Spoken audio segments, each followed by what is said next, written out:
Hello and welcome to the video. This is a follow-up video to the one I did a couple of days ago around this thing here. This is the new TX16s from RadioMaster. It's the latest version of the T16 class of radio. Internally, it's very similar to the X10S from FrSky, but this is the latest version with touchscreen, Hall effect sensors and all that goodness. So if you haven't watched the previous video, go and check that one out.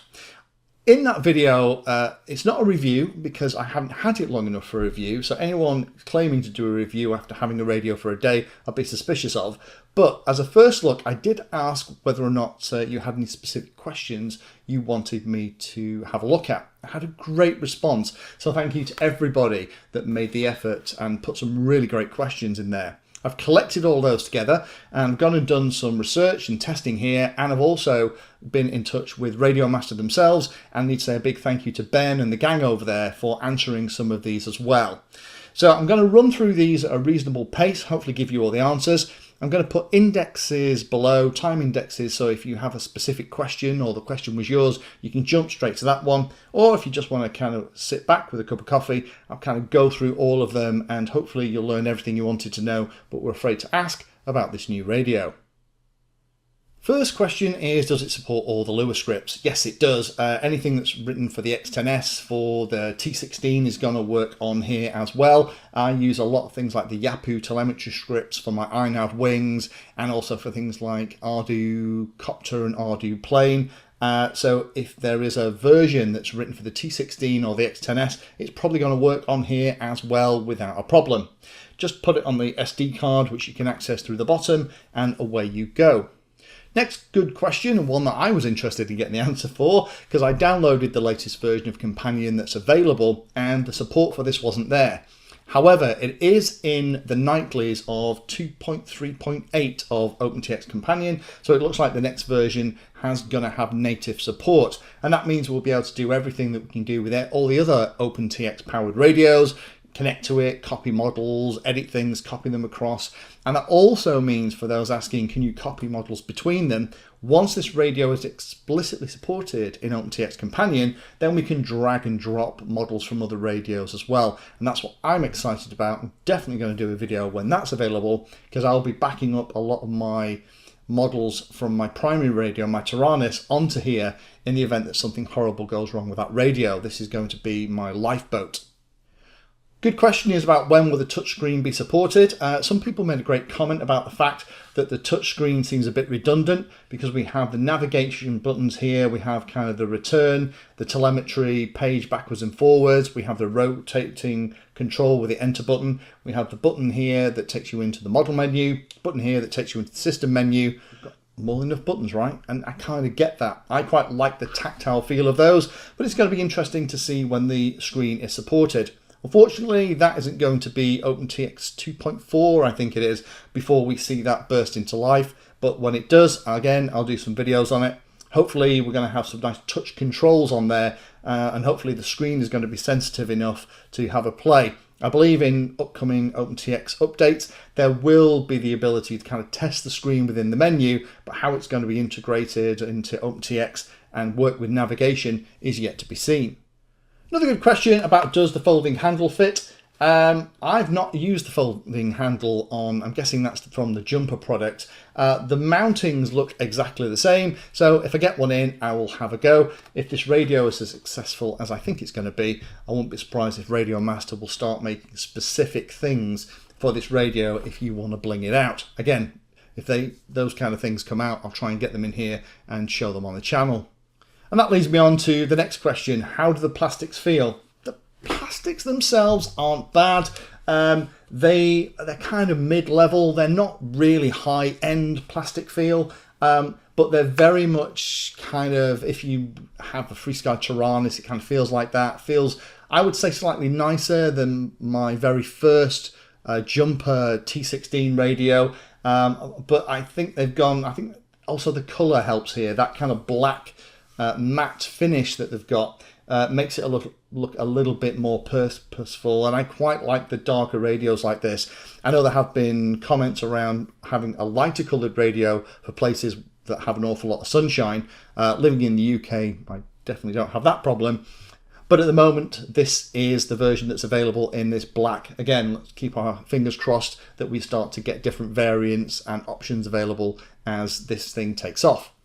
Next great question is about using the trainer port. Now the trainer port is on the top. It's next to the USB port. That's the little fella there, DSC. Works exactly the same as any other trainer ports in an OpenTX radio. Set this up as master or slave with your other radio and away you go. Very simple and easy to set up. I'll put a link down below if you're interested in seeing in OpenTX how you set up a trainer setup. And this actually would make a great companion radio. If you already have another radio but you want to teach someone to fly, this would be a heck of a radio to give them to have a go with, and then maybe for them to progress into actually flying themselves. The USB connector on the top is also there. It's a USB 3 connection. You get a little cable in the box. I'd use a longer one myself. Here's a video of me plugging it into a laptop, running the Curry Kitten FPV simulator, and it works great. The only thing you have to do is make sure you select it as a joystick when you first plug it in, and then Windows should auto configure it. I do have a video talking about the potential problems that you can come across with Windows using the wrong driver, and it's relatively easy to fix. But again, link below if you get in that situation. But you just plug it in, select it as a USB joystick, and away you go. Lots of people asking questions about the charging options for this. Now, the USB port at the bottom is for charging, but it's only for 2S LiPo or lithium ion packs, really.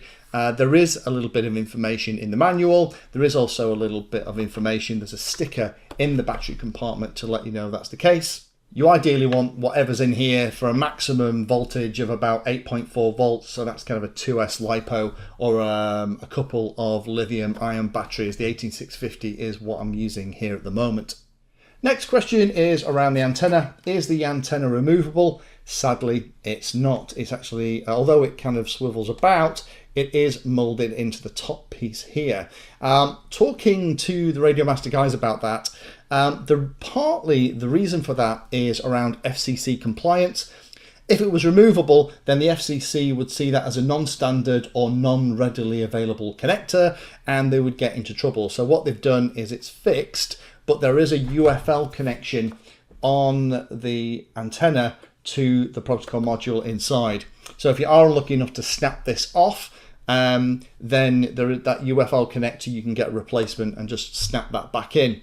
It's also there, I guess, to make sure that you can't accidentally power up the internal module without the antenna installed, because that would fry the transmission electronics. Next question is a cracker, which is how comfy is it for pinchers?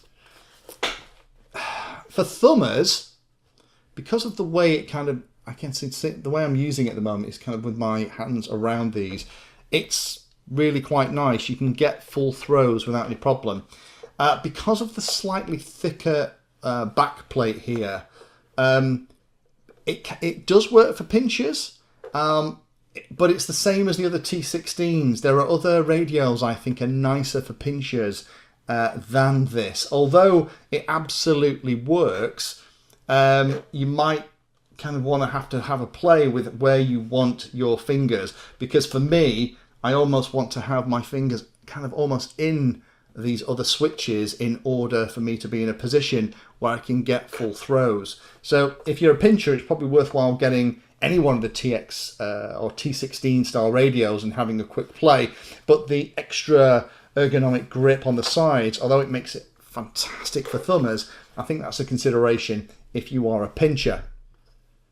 Next question about R9M. Yeah, absolutely. I've had a quick go with the R9M module in here. It seems to work fine. I don't have an R9M 2019 edition, and I haven't tested it on that, but for all the R9M support, it's kind of built into OpenTX, ready to go.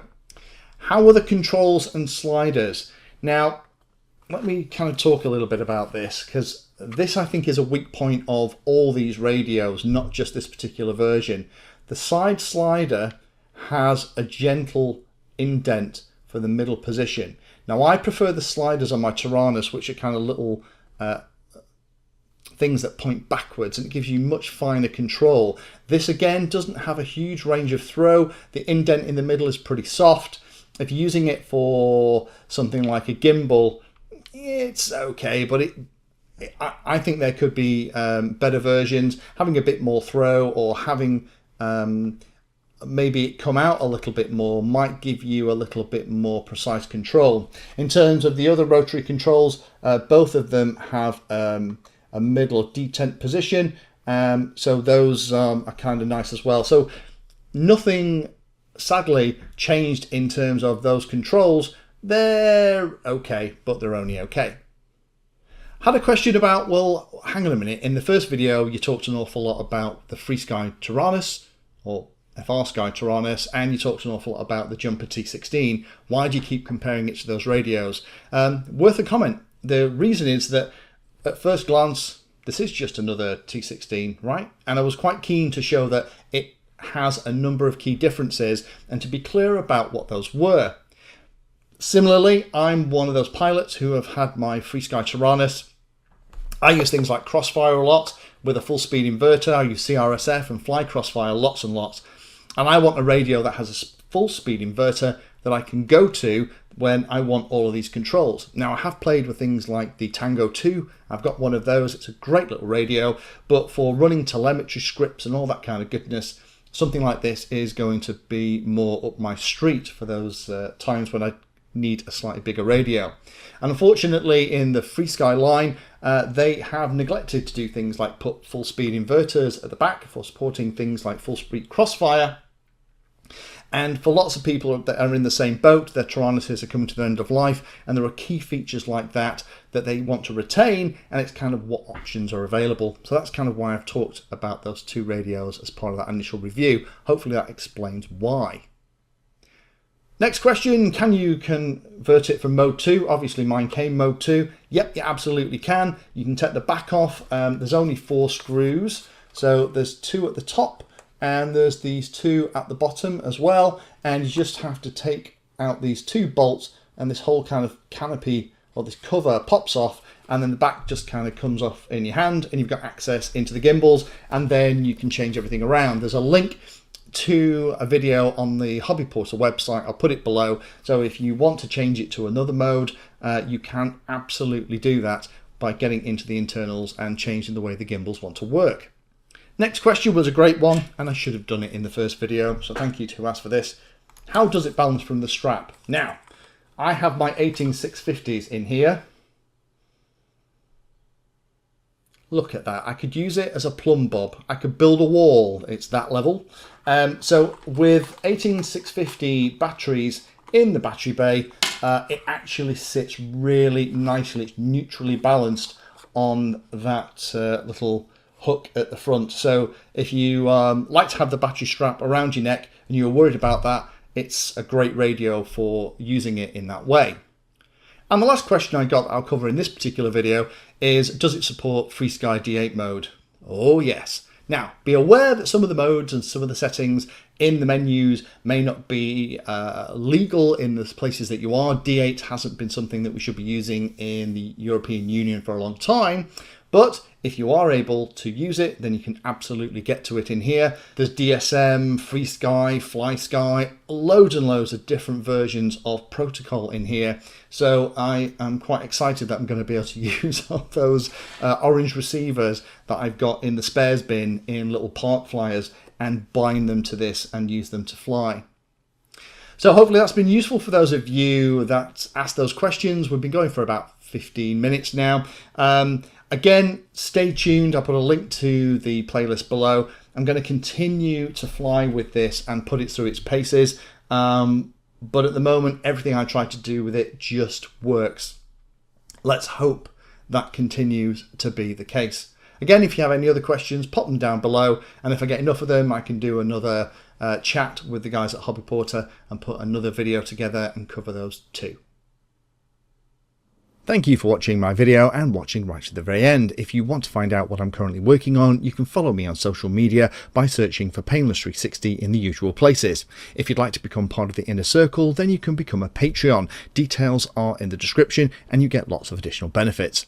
Check out the playlist section on the channel too. I organise all of my videos into playlists, and it's called something like Introduction to or for Beginners. All of the content is aimed so that you can start at the very beginning, and it teaches you that subject, starting with simple principles and moving up to teach you everything you need to know.